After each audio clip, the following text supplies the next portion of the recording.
maxaad ka ogtahay sirta ku jirta tufaaxa? Tufaaxu waa geed ka mid ah qoyska Rose kaasoo sida caadiga laga helo cagaar dhuuban ama maqaar cas iyo hilib dhadhankiisa aad ka helayso.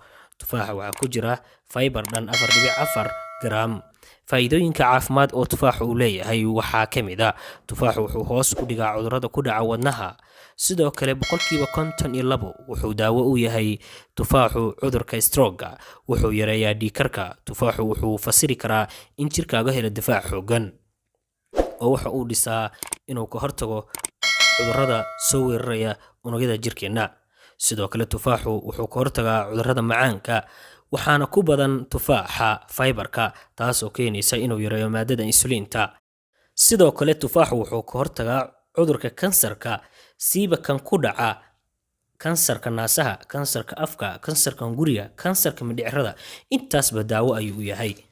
Sidoo kale cunista tufaaxu waxay kaa caawinaysaa in aad dhinto culayskaada. Warbixin ay samaysay Lasanta oo ay ku sheegtay in haweenka cuna 3 xabo oo tufaax ah maalintii in culayskooda hoos u dhac uu ku imaanayo. Weliba culayskooda waxaa lagu sheegay in uu lumayo 1.22 kilogram. Tufaaxu sidoo kale wuxuu ka hortagaa in ay lunto qofka xasuustiisa, oo cudurka la yiraahdo Alzheimer's disease ayuu inta badan ka hortagaa inuu qofku ku dhaco. Sidoo kale tufaaxu wuxuu u fiican yahay dheefshiidka. Daawadaha qiimaha badan oo haddii aad ku cusub tahay janaalka Cabdulaahi Colombo ama sidoo kale page-ka Cabdulaahi Colombo, isku day inaad nagu soo biirto, aad deris nala noqoto, oo aad ogaatid sir fara badan oo kaa qarsoon inaad faa'iido